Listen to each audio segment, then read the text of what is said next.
জানিয়ে দিব এই মুহূর্তে আমাদের হাতে এসেছে গুরুত্বপূর্ণ আপডেট বাংলাদেশের সংবাদের শিরোনাম। শুরুতেই থাকছে বেগম খালেদা জিয়ার শারীরিক অবস্থা অপরিবর্তিত বলছে রিজভী। এবারে জানিয়ে দিব আমরা শতভাগ সুষ্ঠু ভোট চাই বলছে বিএনপি নেতা ইশরাক। এদিকে 40 বছর পর লেবানন ইসরায়েলের প্রথম সারির বৈঠক। আরও থাকছে নিরাপত্তার কারণে স্মার্টফোন ইন্টারনেট ব্যবহার করেন না পুতিন। সব শেষে জানিয়ে দিব মামদানির গ্রেপ্তারের হুমকি সত্ত্বেও নিউ ইয়র্ক সফর করতে চান নেতানিয়াহু। এতক্ষণ শুনছিলেন হাতে থাকা আপডেট সংবাদের শিরোনাম, এবারে বিস্তারিত। তবে তার আগে অনুরোধ রইল ভিডিওটিতে একটি লাইক এবং কমেন্ট করে জানিয়ে দিন ভিডিও সম্পর্কে আপনার মূল্যবান মতামত। আরও জানিয়ে দিন ভিডিওটি কোথা থেকে দেখছেন বা কোন জেলা থেকে দেখছেন। আমরা শতভাগ সুষ্ঠু ভোট চাই বলছে বিএনপি নেতা ইশরাক। ঢাকা 6 আসনে ধানের শীষের প্রার্থী ইশরাক হোসেন বলেছেন, একদলীয় শাসন ব্যবস্থা বাতিল করে বহুদলীয় গণতন্ত্র প্রতিষ্ঠার মাধ্যমে সবচেয়ে বড় সংস্কার করছে বিএনপি। আমরা জনগণের আশা আকাঙ্ক্ষা অনুযায়ী একটি গণতান্ত্রিক রাষ্ট্র প্রতিষ্ঠা করতে চাই। এর জন্য সবচেয়ে জরুরি হলো নিরপেক্ষ ও সুষ্ঠু নির্বাচন ব্যবস্থা। প্রত্যেক 5 বছর পর পর যেন কোনো দলই ভোট ব্যবস্থাকে নিয়ন্ত্রণ করতে না পারে, সেটাই আমাদের লক্ষ্য।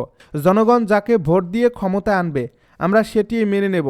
আমরা শতভাগ সুষ্ঠু ভোট চাই। বুধবার রাজধানীর গোপীবাগে তার নিজ বাসভবনে বাংলাদেশ জাতীয়তাবাদী দল ওয়ারী থানার উদ্যোগে আয়োজিত এক আলোচনা সভায় তিনি এসব কথা বলেন। বিএনপি চেয়ারপারসন বেগম খালেদা জিয়ার অসুস্থতা নিয়ে সামাজিক যোগাযোগ মাধ্যমে ছড়ানো গুজবে কান না দিয়ে সবাইকে তার সুস্থতার জন্য দোয়া করার আহ্বান জানান তিনি। ইশরাক হোসেন বলেন, দেশনেত্রী বেগম খালেদা জিয়া গুরুতর অসুস্থ অবস্থায় কয়েকদিন ধরে হাসপাতালে ভর্তি রয়েছেন। সারা দেশের মানুষ ও বিশ্ববাসী তার জন্য দোয়া করছেন। বিশ্বের বিভিন্ন দেশ থেকে বিশেষজ্ঞ চিকিৎসকেরা আসছেন। ইতিমধ্যে জানানো হয়েছে তিনি আগের চেয়ে এখন অনেক ভালো অবস্থায় আছেন, আলহামদুলিল্লাহ। তাই গুজবে বিভ্রান্ত না হয়ে সবাই দোয়া করবেন। আওয়ামী লীগের শাসনামলে সংঘটিত গণহত্যার বিচার দাবি করে তিনি বলেন, আমরা সুষ্ঠু বিচার চাই এবং যারা এর সঙ্গে জড়িত ছিল প্রত্যেকের দৃষ্টান্তমূলক শাস্তি চাই। কেউ যদি আওয়ামী লীগকে পছন্দ করত কিন্তু সে যদি গণহত্যা বা নির্যাতনের সঙ্গে জড়িত না থাকে তাহলে তাদের কাছেও আমাদের যেতে হবে, ভোট চাইতে হবে। গত বছর যে গণহত্যা হয়েছে তা দেশের মানুষ ভুলে যায়নি। 1971 সালের গণহত্যার বিচার হয়নি, কিন্তু এবারের গণহত্যার বিচার হতে হবে, এর কোনো বিকল্প কোনো দাবি নেই। দলের শৃঙ্খলার বিষয়ে ইশরাক বলেন, যারা বিএনপির নাম ভাঙিয়ে চাঁদাবাজি ও অন্যায় করছে তাদের ইতিমধ্যে দল থেকে বহিষ্কার করা হয়েছে। ভবিষ্যতে যারা এসব করবে দল তাদের কোনো পদে রাখবে না। আমরা সবাই দেশনেত্রী বেগম খালেদা জিয়ার সততা থেকে শিক্ষা নিতে চাই। 40 বছর পর লেবানন ইসরায়েলের প্রথম সারির বৈঠক।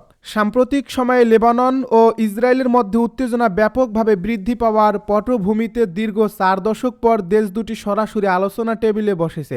যুক্তরাষ্ট্রের তত্ত্বাবধানে পরিচালিত যুদ্ধবিরতি পর্যবেক্ষণ কমিটির এই বৈঠক নতুন মাত্রা যোগ করছে। বুধবার অনুষ্ঠিত এই বৈঠকে বৈরুত বলছে যে এটি শান্তি আলোচনায় নয়, বরং শত্রুতা কমানো ও লেবানিজ ভূখণ্ড থেকে ইসরায়েলের সেনাদের প্রত্যাহার নিশ্চিত করার প্রচেষ্টা। লেবাননের প্রধানমন্ত্রী নওয়াব সালাম বুধবার বৈরুতে সাংবাদিকদের সঙ্গে কথা বলার সময় বলেন, নিরাপত্তা ইস্যুর বাইরেও আলোচনায় অংশ নিতে প্রস্তুত বৈরুত। তবে তিনি স্পষ্ট করে দেন এটি কোনো শান্তি আলোচনা নয়। সালাম বলেন, আলোচনার লক্ষ্য শুধু শত্রুতা বন্ধ করা, লেবাননের বন্দীদের মুক্তি ও লেবাননের ভূখণ্ড থেকে ইসরায়েলের সেনাদের পূর্ণ প্রত্যাহার নিশ্চিত করা। প্রধানমন্ত্রী সালাম আরও বলেন, লেবানন 2002 সালের আরব শান্তি উদ্যোগের প্রতি অঙ্গীকারবদ্ধ আছে। সেই উদ্যোগে ইসরায়েলের 1967 সালে দখল করা ভূখণ্ড থেকে সম্পূর্ণ সরে দাঁড়ানোর বিনিময়ে পরিস্থিতি পূর্ণ স্বাভাবিককরণের প্রস্তাব আছে এবং লেবানন কোনো পৃথক শান্তি চুক্তি করতে চায় না। নিরাপত্তার কারণে স্মার্টফোন ইন্টারনেট ব্যবহার করেন না পুতিন। রাশিয়ার প্রেসিডেন্ট ভ্লাদিমির পুতিন নিরাপত্তাজনিত কঠোরতার কারণে স্মার্টফোন ব্যবহার করেন না এবং ইন্টারনেট থেকেও দূরে থাকেন। বার্তা সংস্থা এএফপির খবর অনুযায়ী পদে পদে বিপদের সম্মুখীন হওয়া রুশ প্রেসিডেন্টের কোনো স্মার্টফোন নেই। 2018 সালে বিজ্ঞানী ও শিক্ষাবিদদের সঙ্গে এক বৈঠকে কুরুচাতভ পরমাণু গবেষণা ইনস্টিটিউটের প্রধান মিখাইল কোভালচুক বলেছিলেন, প্রত্যেকের পকেটেই একটা করে স্মার্টফোন আছে। এর উত্তরে পুতিন বলেছিলেন, আপনি বললেন সবার স্মার্টফোন আছে, কিন্তু আমার কোনো স্মার্টফোন নেই। ক্রেমলিনের মুখপাত্র দিমিত্রি পেসকভ এক রুশ সংবাদ মাধ্যমকে দেওয়া সাক্ষাৎকারে এই বিষয়টি নিশ্চিত করে বলেন, যতদূর জানি প্রেসিডেন্ট পুতিনের কোনো ফোন নেই। তিনি আরও বলেন, স্মার্টফোন ব্যবহার করলে ব্যক্তির গোপনীয়তা ও নিরাপত্তা ঝুঁকির মুখে পড়ে, আর এটি বিশেষ করে যে কোনো শীর্ষ নেতার জন্য বড় বিপদ ডেকে আনে। পুতিন এবার রুশ সংবাদ সংস্থা টাসকে বলেছিলেন ক্রেমলিনের ভেতরে মুঠোফোন সম্পূর্ণ নিষিদ্ধ। ক্রেমলিন একই সঙ্গে সরকারের কেন্দ্র ও প্রেসিডেন্ট পুতিনের বাসভবন। তিনি বলেছিলেন যে তিনি স্মার্টফোন ব্যবহার করেন না এবং যদি কারোর সঙ্গে যোগাযোগ করার প্রয়োজন হয় তবে তার বদলে তিনি দাপ্তরিক ফোন লাইন ব্যবহার করেন। পুতিন বহুবার স্বীকার করছেন যে আধুনিক প্রযুক্তিতে তিনি খুব একটা পটু নন। অনলাইনে সহজলভ্য কিছু বিষয় নিয়েও তিনি উদ্বেগ প্রকাশ করছেন। 2017 সালে স্কুল শিক্ষার্থীদের সঙ্গে এক বৈঠকে পুতিন বলেন তিনি খুব কমই ইন্টারনেট ব্যবহার করেন। তিনি ইন্টারনেটের সমালোচনাও করছেন। একে তিনি সিআইএর বিশেষ প্রকল্প বলছেন এবং এটিকে অর্ধেকটা পর্নোগ্রাফি বলেও মন্তব্য করেছেন।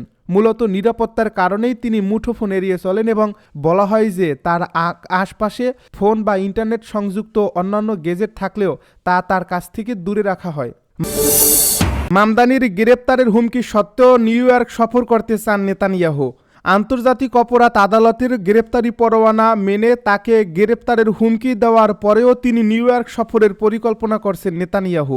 ইসরায়েলি প্রধানমন্ত্রী বেনিয়ামিন নেতানিয়াহু বুধবার এই মন্তব্য করেছেন। নিউ ইয়র্ক টাইমসের ডিল বুক ফোরামে ভার্চুয়াল সাক্ষাৎকারে নেতানিয়াহু বলেন, হ্যাঁ আমি নিউ ইয়র্কে আসব। নবনির্বাচিত মেয়র মামদানির সঙ্গে কথা বলতে চান কিনা জানতে চাইলে নেতানিয়াহু উত্তর দেন, যদি মামদানি তার মন পরিবর্তন করেন এবং বলেন ইসরায়েল অস্তিত্বের অধিকার আছে তাহলে আলোচনার জন্য এটি একটি ভালো সূচনা হবে। মামদানি নিউ ইয়র্কের প্রথম মুসলিম এবং প্রথম দক্ষিণ এশীয় মেয়র। মামদানি প্রতিশ্রুতি দিয়েছেন আন্তর্জাতিক অপরাধ আদালত যেসব বিশ্ব নেতার বিরুদ্ধে গ্রেপ্তারি পরোয়ানা জারি করেছে, যেমন নেতানিয়াহু বা রাশিয়ার প্রেসিডেন্ট ভ্লাদিমির পুতিন, তারা নিউ ইয়র্কে প্রবেশ করলে গ্রেপ্তার করা হবে। গত বছর হেগ ভিত্তিক আইসিসি জানায় 2023 সালের 7 অক্টোবর হামাসের নজিরবিহীন এই হামলার পর গাজায় ইসরায়েলের নির্বিচার হামলার কারণে নেতানিয়াহু যুদ্ধাপরাধ এবং মানবতা বিরোধী অপরাধের জন্য দায়ী এমনটি বিশ্বাস করার যথেষ্ট কারণও আছে।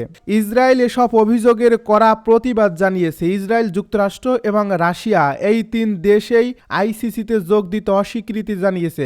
তবে মামদানির বক্তব্য সত্ত্বেও নেতানিয়াহুর গ্রেপ্তার কার্যত অসম্ভব বলে মনে করা হচ্ছে এবং এ ধরনের পদক্ষেপ নেওয়ার ক্ষেত্রে একজন নির্বাচিত মেয়রের কতটুকু ক্ষমতা রয়েছে তা নিয়েও বিতর্ক রয়েছে। ফেডারেল সরকারই যুক্তরাষ্ট্রের অভিবাসন ব্যবস্থা পরিচালনা করে, আর সাবেক প্রেসিডেন্ট ডোনাল্ড ট্রাম্পের প্রশাসন ইসরায়েলের পক্ষে দৃঢ় অবস্থান নিয়েছে। এমনকি আইসিসির বিচারক ও প্রসিকিউটরদের উপর নিষেধাজ্ঞা পর্যন্ত আরোপ করেছিল ট্রাম্প।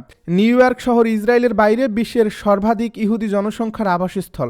পাশাপাশি এখানে জাতিসংঘের সদর দপ্তর অবস্থিত, যেখানে নেতানিয়াহু প্রতি বছর জাতিসংঘের সাধারণ পরিষদ অধিবেশনে অংশ নেন। চুক্তি অনুযায়ী আয়োজক দেশ হিসেবে যুক্তরাষ্ট্রের জাতিসংঘের সরকারি কার্যক্রমের জন্য ভিসা প্রদান করা বাধ্যতামূলক। যদিও গত সেপ্টেম্বরে ট্রাম্প প্রশাসন ফিলিস্তিনি নেতা মাহমুদ আব্বাসকে যুক্তরাষ্ট্রে প্রবেশের অনুমতি দেয়নি।